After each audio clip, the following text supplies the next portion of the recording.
You can't see it, but over to the right, I have stacks of what is probably about 100 Nintendo 64 games. We're getting to about the 75% mark, I feel, especially after this video. We've got maybe 40 games to unbox, but I'm hoping I can show you a big chunk of the library of the N64. I want to start off, your man out of Japan, Jay Contra, by the way. Collecting is a disease. With the strangest, well, perhaps the second strangest cartridge. There are, as far as I know, 2 unique 64 cartridges. This game is Morita Shogi 64, by the way. You see here, this has a modem. Inside the game, presumably, you put in your phone line here, so that you can play a shogi game. Shogi is Japanese chess, by the way. It's very similar to chess, slightly different. I kind of wish the pieces... What I really like about chess is the three-dimensional aspect to it. Shogi is pretty much 2D in the way that it's presented. You could play this on... I think you could play it online, or you could connect online to look at leaderboards or whatever the chess equivalent of leaderboards is. But you could have done that with this game. Way in the back of... Hold on, what year did this come out? 1997, ahead of its time. The other unique cartridge was for Mario no Photopea, but we'll get to that because I have that complete in box. Also revolutionary at the time was a 3D edition of Castlevania.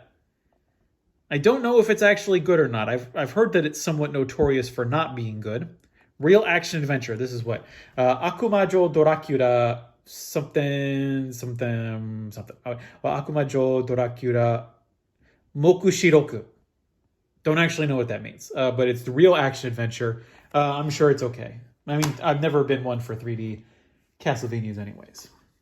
Next, we've got Shin Nihon Pro Wrestling something. The Next Generation 2. I wish they did the furigana so that you could actually read what those kanji are supposed to be. A Yuke's game. Actually, I think recently Yuke's was shown to be they're doing a new game, and aha, this is fascinating. So you will notice, and I've shown this on other games as well, although look at this is weird, because so you see here you've got a very clear difference. I hope you can see that in the light there. Very clear difference between the gray of the back of the cartridge and the gray of the front, which has started to yellow. And then you see here very clearly a spot where the price sticker would have been. Now, I have been told that most of this yellowing is due to a fire retardant that is in the plastic. Whether or not that is true, I do not know. But you can see here, both with Famista Monogatari 64, that there were stickers here that prevented, or perhaps it's the reaction of the plastic with oxygen, with the air, maybe with sunlight. I don't think it would be sunlight because it would be less even. But it must be the air. It must be the reaction, the oxidization of the plastic with the air. That is my hypothesis. And if someone in the comments could let me know whether that is correct or incorrect. Now let's just blast through these. We have Powerful Pro Yaku 6, Powerful Pro Yaku 2000, which I think could be considered Pro Yaku 7. We've got Powerful Pro Yaku 4, Powerful Pro Yaku 5. Is Basic Bond in here? Oh, that should be somewhere. I don't know why that's not here. I'll have to double check that. But yes, so that's a series of baseball games by Konami. Oh, is this the Basic Bond here? I thought, no, that can't be. Oh, it's somewhere. I don't know where it is now, though. I thought, yeah, okay. I'm sure we'll get to that eventually. Aha, yes, here we go. The Basic Bond. The 2001 basic, because I think the full version was released for the PlayStation or the PlayStation 2. It's 2001, and the N64 is still putting out cartridges, but PlayStation is using DVDs. That's the world that people lived in back then. See here, bought it for 100 yen. Very cheap, those games. Very good baseball games, these games. If you want to play baseball games that are 20 years old, which I'm sure there are people out there. This was hard to find, not expensive, but difficult to acquire. This is Ida Yosuke's Mahjong Juku. Ida Yosuke is like Mahjong School. This is by Sega. It was released in 2000, so low print run because it's a 2000 N64 game, but not sought after because it's a Mahjong game.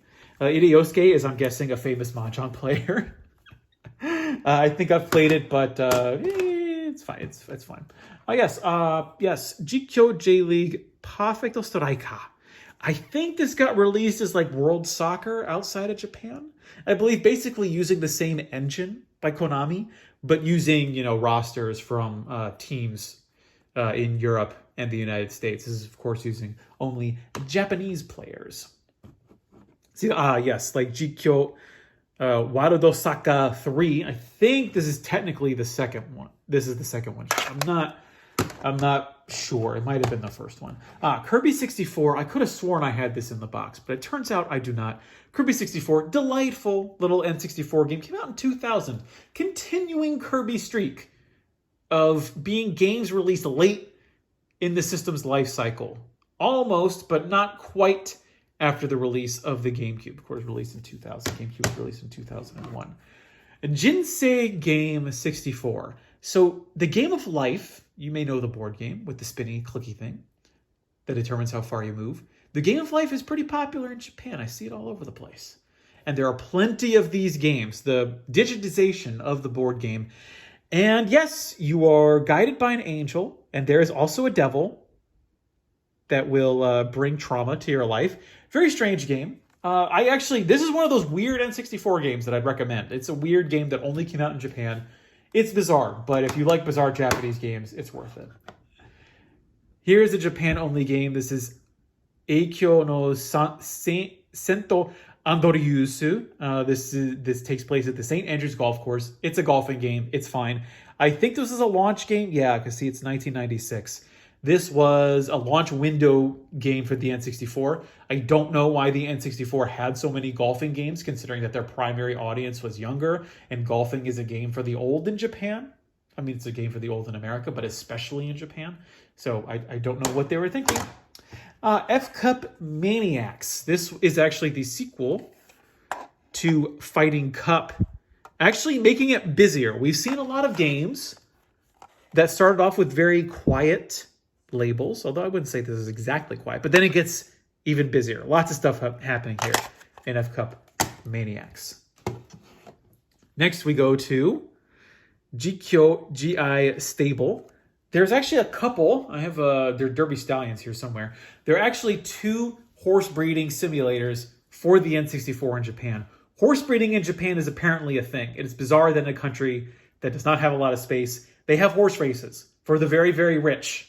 And that's probably why I don't know much about it. Yes, J-League Perfect Striker 2. Here we go. J-League 1999. There's another soccer game. And then I don't know what the title for this is. Yoru, Hikari, Kazamushi 2. This is a sort of choose-your-own-adventure visual novel, although the visuals are mostly 3D renderings of a boat.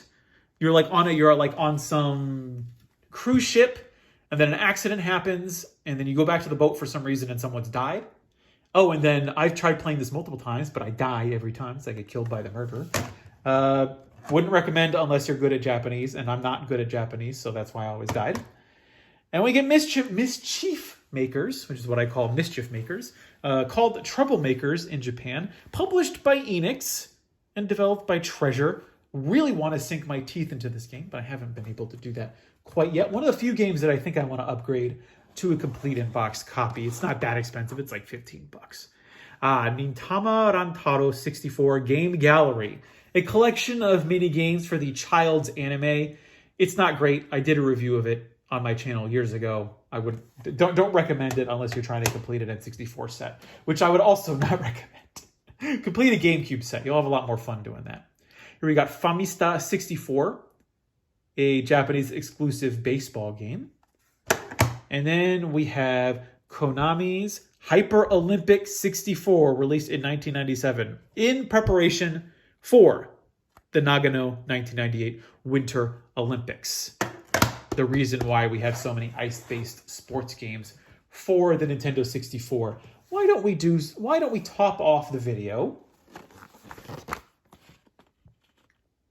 with opening up a copy of Harvest Moon 64. I believe this is the second Harvest Moon. Yes, you can see Bokujo Monogatari 2. The farming simulator. I bought this apparently for $8. I should have taken that sticker off. Let's open it up. Let's see what we get. I think it's pretty expensive in the United States, I want to say. Pack-in soft. $19.99. I remember I actually rented this from Blockbuster a lot when I was a kid. Not this version, obviously. And wow, ooh, that's some serious water damage. But oh yeah, no, I always married the lady that works at the library because I'm very nerdy, and so I never went for the. Unless she doesn't. She's got green eyes. That's pretty nice. Pretty nice as far as anime babes can go. Do they only have pictures of you in this? Oh, see, there's a little cat. Oh, cat. Oh, and there's the flower shop lady. Thank you. Arika, thank you.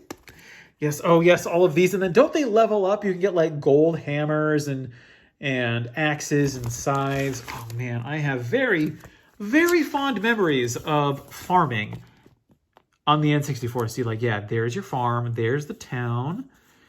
Oh yeah, the racetrack. I forgot there was the racetrack. Oh, and there's all of the characters. Where's the? Oh yeah, see, that's the lady I would hook up with all the time. And then I don't know what that guy's deal is. I don't know what he would know. Yep. So that is a complete copy of. Oh, there's more inserts. Hold on. No, we're not done. We're not done. We still got a couple of videos. Or sorry, videos. Video games, indeed. Video game inserts. This is telling you to get the strategy guide from Famitsu. There is the survey card, the Hagaki. This is what you'd mail in for a chance to win something. You can fill out your thoughts about the game, you know, how you found out about it. And then telling you to, what? Yureta te de AC adapter ya puragu o sawaranai. Don't touch your plug with wet hands, folks. Although, interestingly, oh no, oh yeah, it says AC adapter no puragu bubun o motte consento kara nuku. Oh yeah, make sure you unplug while holding on to the end, and don't touch the end with a wet hand. Although, what are you doing? Is like your hand gonna be super sweaty? Like, look at this. What's going on with this person? Why do they have a very sweaty hand when were they playing like GoldenEye, like hardcore? Is that why they have such a sweaty hand? Was it after playing Mario Party and just on the Bowser level, just like, I mean, that's my impression of circling the N64 controller's analog stick. So that is going to lead us into the next few videos where we're going to be unboxing a bunch of N64 games. We're indeed going to look at the rarest N64 game. I'm not sure if we'll do it in the next video, but we will certainly do it in a video. I've been your man out of Japan, Jay Contra. If you'd like to support the channel, you can head over to patreon.com/JayContra. Get exclusive content and access to polls over there. Thanks for watching, and mahalo.